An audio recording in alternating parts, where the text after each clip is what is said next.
Well, Coach, congratulations. You guys now 4-0 on the season. Talk about how you're feeling about your team here early on. Well, we're a very young team, only 2 seniors, and got a lot of young guys stepping up, making big plays for us this year. So we've competed very hard all 4 games and really put a lot of work in the off season this year to try to get better. And I think we've reaped a little bit of rewards and putting in the work, and I think it's paid off a little bit. We played really 4 tough teams and came out on the positive end each time. This is the second time you've had a battle with Ford. You beat them by 2 last time, 8 this time. Talk about, what makes Ford so difficult to play against. Well, one, their coach does a really good job. Nolan Whitener, he's been a buddy of mine for a long time. Does a really good job. They always come to compete and play. That's something you never don't have to count for when you play Ford. But they've got 2 really good players. Number 10 and number 5 are really good players. I think they transferred in this year. And 10 can score it. He can score it at all 3 levels, and that's tough to guard.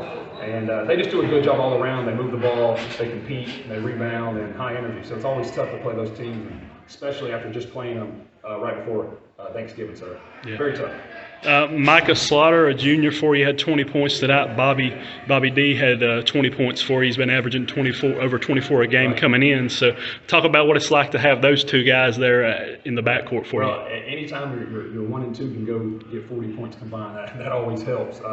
Micah and Bobby put a lot of work in this spring and this summer and fall, and both of them were starters for us last year, here and off a few games. So there are big leaders returning to the starting lineup, and they do a really good job of a 1-2 punch and really feed off each other. And our younger guys do a good job to pick them up when they're down. And both of them got in foul trouble tonight, and we were able to still come out on top, which is huge. Yeah, you mentioned it. Both teams found themselves in some foul trouble tonight, but in the second half, Easton Ledford really stepped up for you. A sophomore, he had all 14 of his points in that half. So talk about that. Well, we've been trying to push Easton to really be a big figure down there for us. He started a few games for us last year as a true freshman, and this year he's a sophomore. He's kind of taking that center role, and it's a lot. As a sophomore to start, I don't care who you are, it's difficult. And he's done a really good job. He's been a great facilitator for us.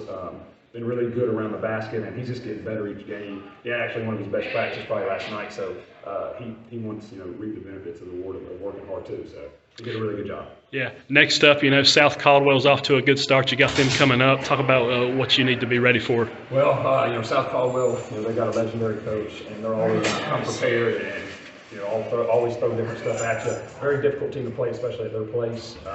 4A school. I think they're undefeated. I know they had a game tonight, but going to be a tough game. Good challenge for us. I think we need that. I told our guys that we have some really tough challenges coming up, and we want to close out and do the best we can, and it's going to be a good opportunity for us.